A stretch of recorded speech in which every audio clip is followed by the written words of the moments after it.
Hi, ഞാനാണ് മേഘന. ഞാനൊരു Kannada film ആർട്ടിസ്റ്റാണ് ബാംഗ്ലൂരിലെ. നമുക്ക് ആരോഗ്യത്തെക്കുറിച്ചും ജീവിത രീതിയെക്കുറിച്ചും സംസാരിക്കാം. സ്ത്രീകളിൽ മാത്രം കണ്ടുവരുന്ന ചില പ്രശ്നങ്ങളെക്കുറിച്ച് നമുക്ക് ചോദിച്ചറിയാം. പൊതുവെ സ്ത്രീകളിൽ മാത്രം കണ്ടുവരുന്ന പ്രധാനപ്പെട്ട ഒരു പ്രശ്നമാണ് ഹൈപ്പോതൈറോയിഡിസം. നമുക്കിതിനെക്കുറിച്ച് ചോദിക്കാം. ഈ രോഗത്തെക്കുറിച്ച് നമുക്ക് കൂടുതൽ വിവരങ്ങൾ ചോദിക്കാം.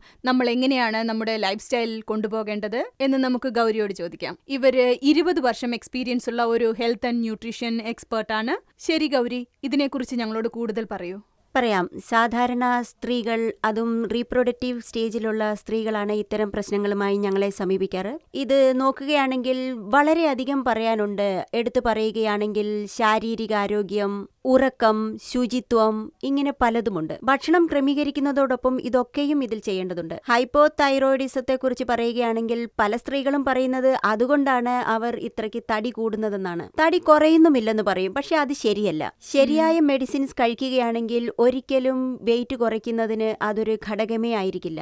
ശരിയായ രീതിയിലുള്ള ഭക്ഷണക്രമവും എക്സസൈസും ഉണ്ടെങ്കിൽ തീർച്ചയായും അവർക്ക് വെയിറ്റ് കുറയ്ക്കാവുന്നതാണ്.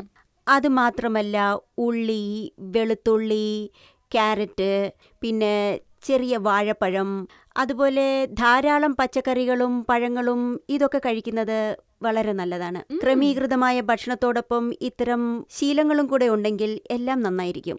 ഹൈപ്പോതൈറോയിഡിസത്തിന് കാരണമാകുന്ന അയഡിനെ അബ്സർവ് ചെയ്യുന്ന രീതിയിലുള്ള ക്യാബേജ്, കോളിഫ്ലവർ, ടർണിപ്പ്, റാഡിഷസ് ഇതൊക്കെ കഴിക്കുകയാണെങ്കിൽ ഇത് ഒരു പരിധിവരെ തൈറോയിഡ് കുറയ്ക്കുവാനും സഹായിക്കും. പീനട്സും സോയാബീൻസും ഒക്കെ നല്ലതാണ്. എന്നാൽ പല ആൾക്കാരും ഇതൊന്നും കഴിക്കാറില്ലെന്നുള്ളതാണ് സത്യം. ഞാൻ പറയുന്നത് ഇത്തരം ആഹാരങ്ങൾ എപ്പോഴും കഴിക്കണം. കാരണം ഇതിലാണ് ശരീരത്തിന് ആവശ്യമായ പ്രോട്ടീൻസ് കൂടുതലായും ഉള്ളത്. വേണമെങ്കിൽ നിങ്ങൾക്ക് അത് പച്ചയ്ക്ക് കഴിക്കാതിരിക്കാം, അത്രമാത്രം.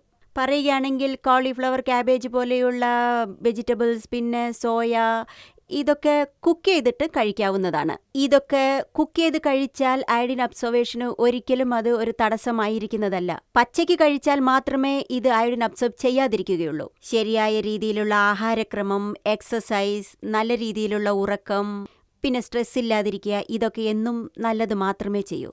എല്ലാം വളരെ നല്ല കാര്യങ്ങളായിരുന്നു. ഇത്തരം കാര്യങ്ങൾ അറിഞ്ഞതിൽ വളരെ നന്ദി. ഗർഭാവസ്ഥയിൽ ഉണ്ടാകുന്ന പലതരം കാര്യങ്ങളെക്കുറിച്ചും നമ്മളിപ്പോൾ കേട്ടറിഞ്ഞു. വളരെ നന്ദി ഗൗരി. നമുക്കറിയാത്ത പല കാര്യങ്ങളും ഇപ്പോൾ ഗൗരി നമുക്ക് വിശദീകരിച്ചു തന്നിരിക്കുകയാണ്.